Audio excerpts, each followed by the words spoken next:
when we walk in, heads turn. It's the moment you take the ice, the moment you start warming up, your chest raises, your chin raises.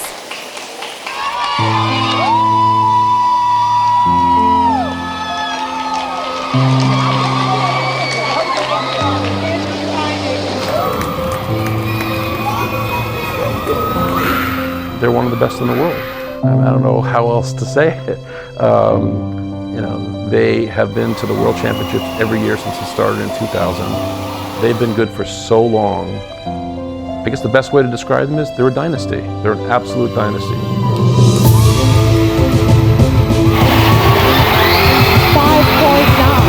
5.9.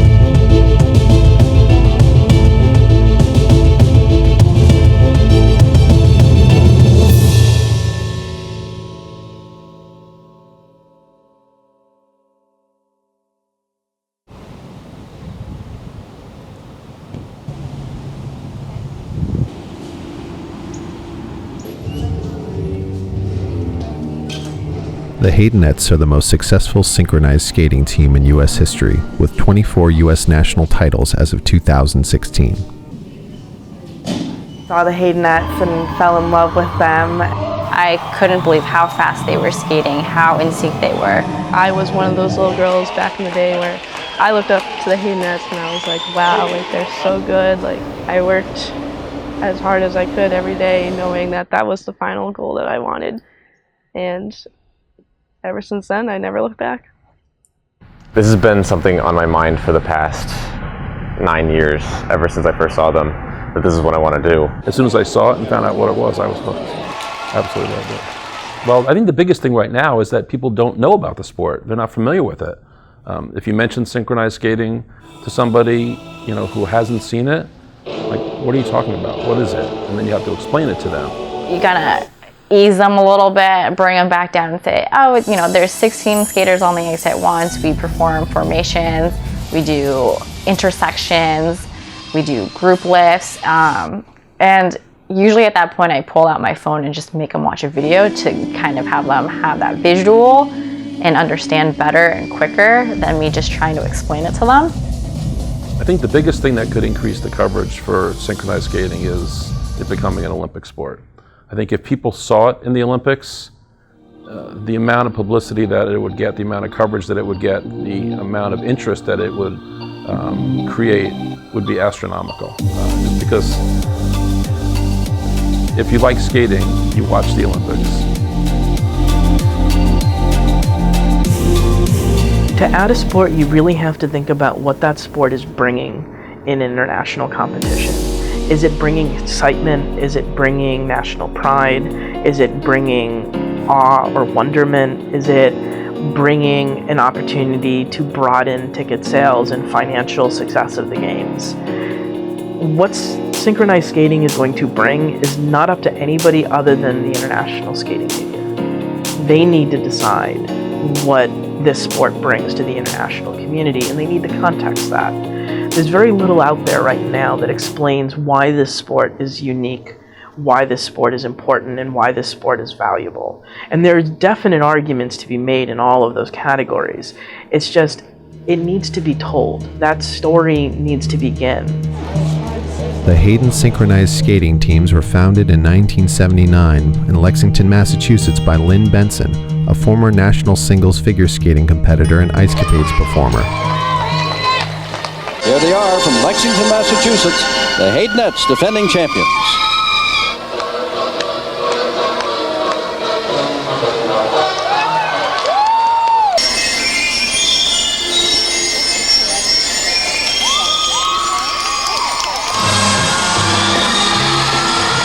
That's one of Lynn's inventions, and that's called the bowling ball. Isn't that interesting? Lynn Benson looking on. Her team has done it. The question is it good enough? We'll check the scores, and there's more to come when we come back. She set the standard for synchronized skating across the country and was the first person from synchronized skating to be inducted into the U.S. Figure Skating Hall of Fame in 2014. After her retirement in 2005, Saga Krantz, an internationally acclaimed synchronized skating coach, choreographer, and World Championship silver medalist from Finland, took over the organization.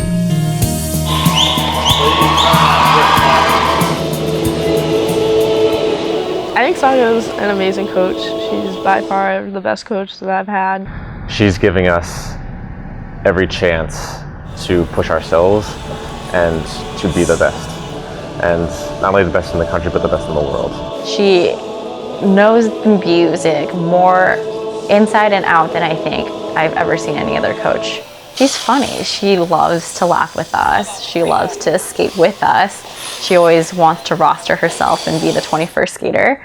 But I think, she cares so much about the sport. She cares so much about us, and she wants nothing but the best for the team.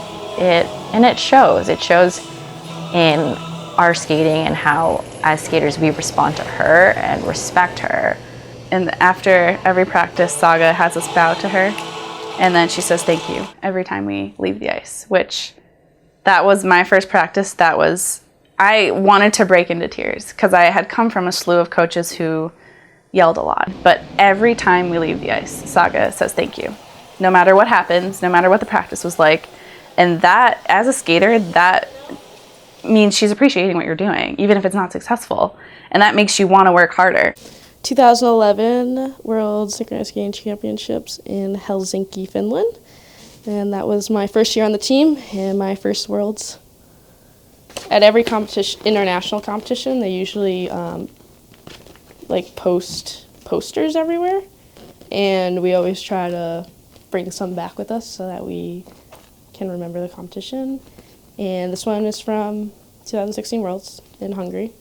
I'm one of 7 children, so everyone's very supportive of me and what I did.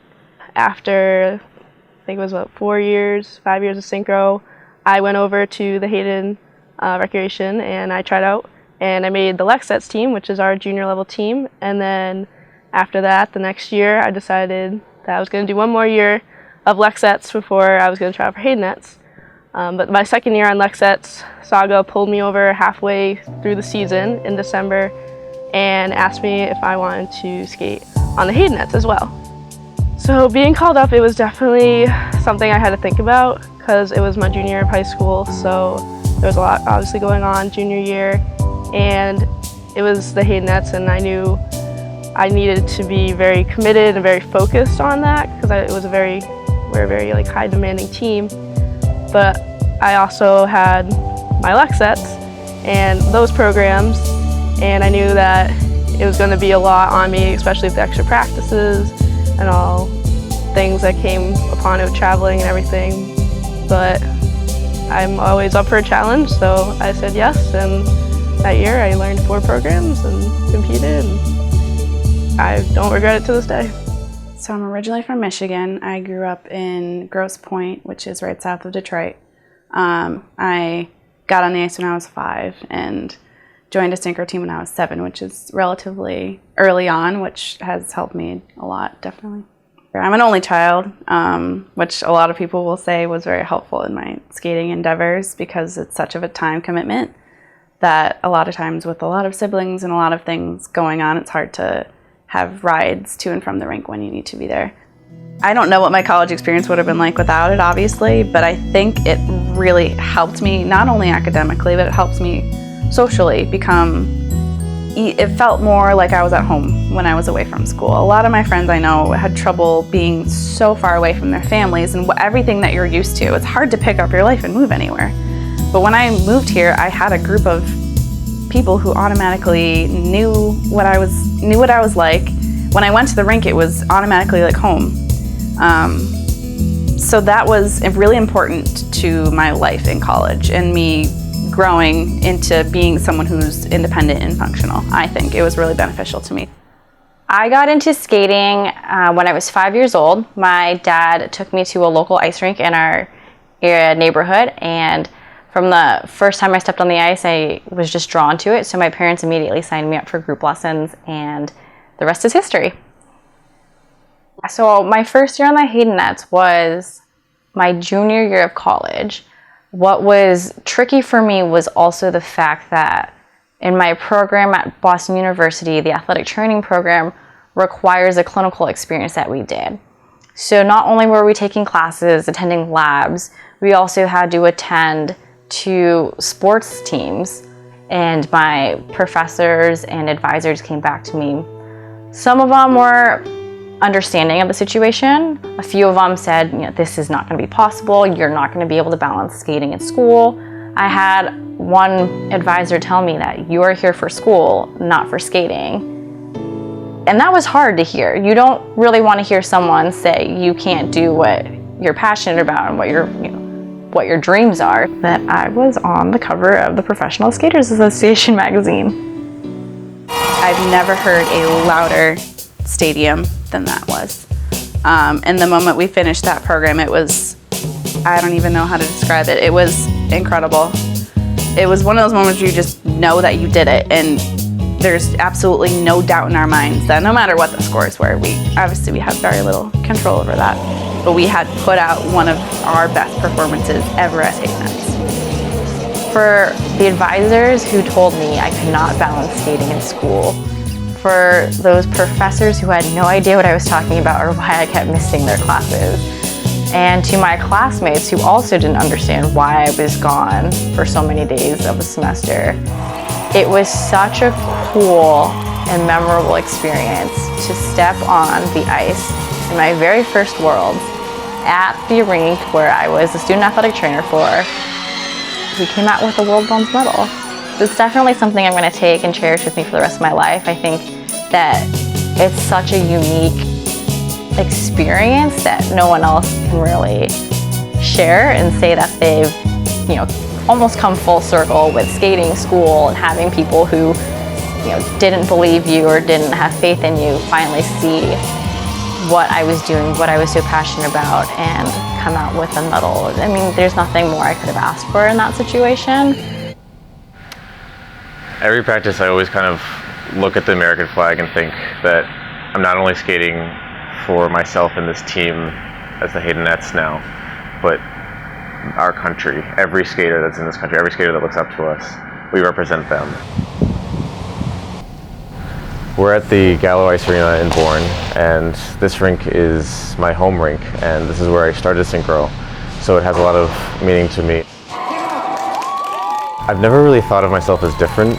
There's really no difference between male and female once we step out on the ice. I mean, we're a team, we all skate in unison, it's synchronized skating, so we all have to look exactly the same. I mean, sometimes I might stick out because I wear something different, but at the core of it, there's no difference between any of us. Because synchro is such a new facet of figure skating, the male to female presence isn't regulated at all, which is really cool. If we have a guy on their team that's strong and is a really good skater, there's nothing more that you can ask, I think that it's definitely a different dynamic, but I think that it's something that we're all open to.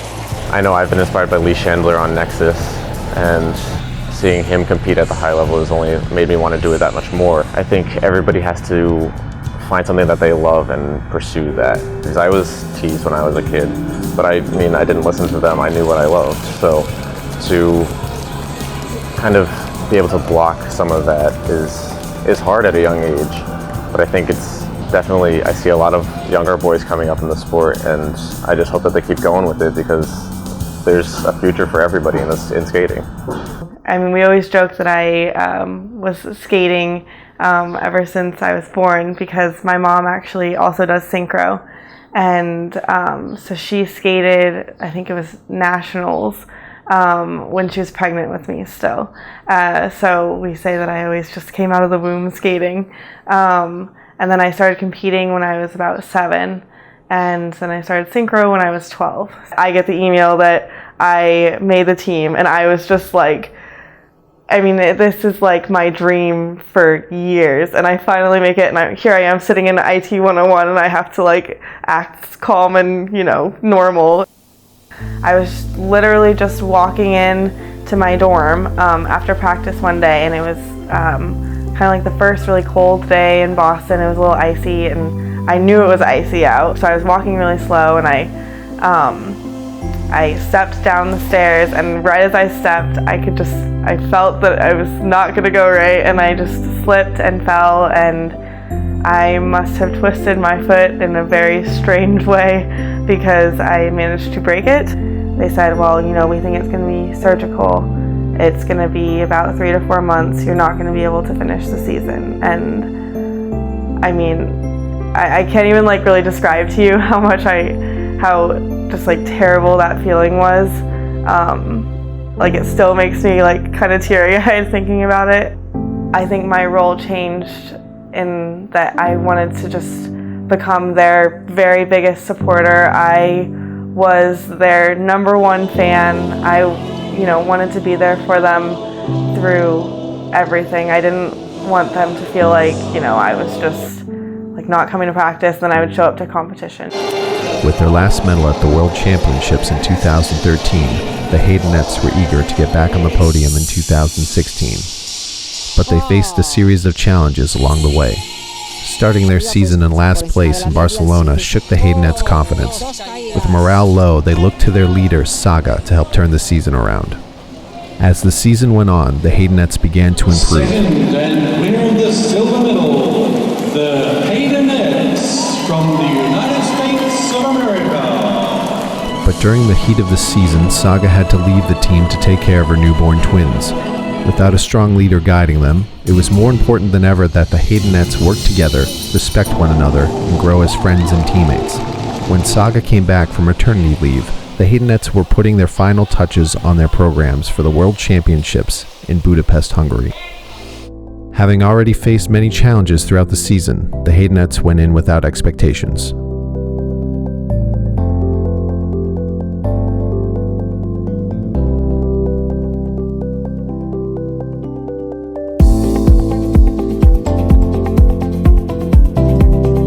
So we went into our short program, skated pretty well, not our best, but pretty well. And we landed in 4th, which is right off the podium. It was kind of a bummer being that close, especially after, you know, the past few years of not being even close to the podium. And then just getting that little taste of it just kind of like really like hit you, and it made you like really just want to get a medal. So going into the free skate, it was really like, all right, like we really want this. We really just want to get back on the podium. Like this is what we came here for. So every competition you're going to have a little bit of nerves. You're going to feel it in the line. Someone hesitating, someone giving a little too much. They started the program and they got into their line element, and I was like, oh my gosh, like they're going to do this. Like, oh my gosh. And I'm like, I have a hard time. They tell us like when you're standing as an alternate that you have to like, you know, stand still and like look really, you know, professional and stuff. And I can't control it. I'm like, oh my gosh, like just so excited for them and stuff. It was the best we've ever done it by far, even in practices. We had a guest coach come, and we have like 4 spins at the end of the program. They were like, well, you need to make sure that the spins are all exactly in unison. And Saga was going, well, I mean, we can try as hard as we can to get it in unison, but part of that is just luck, you know? And lo and behold, all of those spins were perfectly in unison. And I remember watching and I was like, oh my gosh, like they're doing it.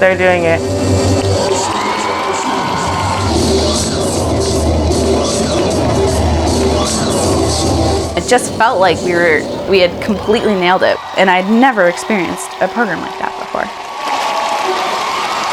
Going into the last team, we were still in 1st place in the free program, which the U.S. has never gotten a gold medal in any segment, because you get a medal for the short and the long and overall. So we had never gotten a gold. So going into the last team, we were holding on to that gold medal. So that last 5 minutes, I don't think my heart has ever beat faster. It was probably to an unhealthy point for everyone in the room. And then when we heard the scores, we realized that we had finally gotten a world gold medal. It was for the free skate, so it was a small medal, but it was the first gold medal that the U.S. has ever gotten in a World Synchronized Skating Championship. And then on top of that, we also got the bronze medal overall, and it was just very satisfying to finally, be back on the podium and to get a gold medal on top of that as well.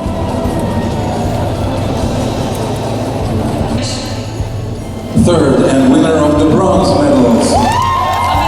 And I had two of my teammates on either side of me carry me out onto the ice, and it was just a really, really special moment to be able to be out there with my team when they had done such an amazing accomplishment. I think the bigger deal for all of us is that we had won that free program, because it was history. No one had ever done that before, and after coming in 5th place at the beginning of the year with our free program and jumping, I don't even know, 1,000,000 points, and ending up winning was truly remarkable. And it was with a group of girls who really learned. We were so close. We had just learned to really be cohesive, and every time we took the ice, there was just no doubt.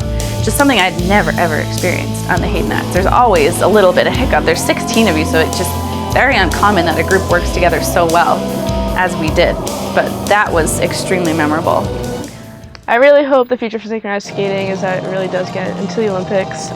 I think it deserves that opportunity to compete at the highest level every 4 years with every other discipline. I'll be a little butthurt when it becomes an Olympic sport and I'm not on that team, but I'm really excited if it does become an Olympic sport. We're a young sport. We haven't had that much time in the mainstream media. Until it gets the publicity and until it gets the coverage, I think it's going to languish where it is right now. It's a shame, it really is, because it's so beautiful, and as I say, there has never been a person I've showed synchronized skating to who didn't fall in love with it immediately. I really hope people have the same desire and love and appreciation for the sport that all we do, and we give up so much for the sport, we put so much into it. You know the sacrifice that not only you have made, but your teammates have made, and your family and friends have made to help you all get to this moment. I really wish people would understand that and realize that it's worth more than what people see it right now. So the challenge of this season will be, everyone knows we got the gold, everyone knows we were back on the podium. Now the pressure will be to be on the top of the podium. Saga's great at pushing us in new directions, so I think she'll lead us that way, but we as a group, we need to follow her. The Worlds are coming to the US. They'll be in Colorado. I'm actually really excited for Worlds because that gives my high school and skating friends an opportunity to watch me compete, hopefully for the first time, and it actually might be my last time. It's tricky as you get older to realize when your time is to be done skating. It's been so integral in all of our lives for so long that it is extremely difficult to say, okay, I'm ready to move on to a different part of my life. This is going to be my 7th year with the team, and I can't imagine my life without it. It's what I do. I go to practice, I skate 4 days a week, we travel, I have set schedule when competitions start, and just picturing my life without that is just, it kind of takes my breath away, because it's it was so much of my life. I dedicated so much to it. It took so much time and effort, and it's gonna be hard to leave. In general, it's just, as long as I got a pair of skates and a sheet of ice, it's a lot of fun to keep skating. It's really funny because I get all excited. Everybody's all right, we're going to practice, and I'm like, this is amazing to go to practice. It's not the medals. It's not needing to always be on top of a podium. It's how you feel and how your teammates make you feel on the ice those 3 to 5 minutes being out there with those other 16 skaters. It's really special, and to be able to share that with not only the judges, our coaches, family and friends, but everyone in the audience. I think that's what makes skating for your country, for this organization, and most importantly, it's for yourself, but it makes it so much more humbling and rewarding, and you gotta cherish it. So, yeah. I think one day that the Haydenettes will be world champions, and I can't wait to see when that day comes, knowing that I was part of that legacy that built up to that point. After synchro practice on Sundays, my dad would take me to TF Green Airport down in Providence, and we would watch the planes take off and land, and that's where I got like my first like real like desire to like want to do something with aviation. This past May, I graduated from Daniel Webster College with a bachelor's in air traffic management, and I've wanted to be an air traffic controller since I was 12 years old. After 9/11 happened, there was a lot of documentaries on TV about all the controllers that were involved and what they had to do on that day. They still show the same documentaries, and I still watch all of them. And that's when I knew I really wanted to get into the job. So accounting's kind of like a big puzzle. And I've always liked those types of challenges. I've always been sort of like to organize things in that sort of manner. So accounting was sort of an easy pick for me. Well, I just finished the CPA, Certified Public Accountant exams, which was a very massive struggle for a year. I want to keep coaching and being involved with figure skating so that when my time comes that I can no longer be on the ice. It'll be heartbreaking, but at least I can still know I can still help the sport grow in ways that I still want to see it grow, even when I'm not out there doing it myself. I've always been kind of interested in the Titanic, and having Woods Hole Oceanographic Institution down the street from me and having family friends that work there was a lot of fun to see, like all the robots that they had there, all the cool studies that they're doing, researching deep sea. Skating is like everything to me. I love it. Love it, love it, love it. I would love to do a few more years on Haydenettes, I think, for sure. I'm not done with that right now. And I think eventually I'd actually love to go into the ice show for a year or two and travel the world a little bit more. So it's really uncertain right now what my future looks like. There is so much more that I could do within the sport as opposed to just being an athlete and competitor. And for me to finally say, I'm done, and say I have a life outside of skating, a little exciting, a little nerve-wracking, but we'll see how it goes when it comes around.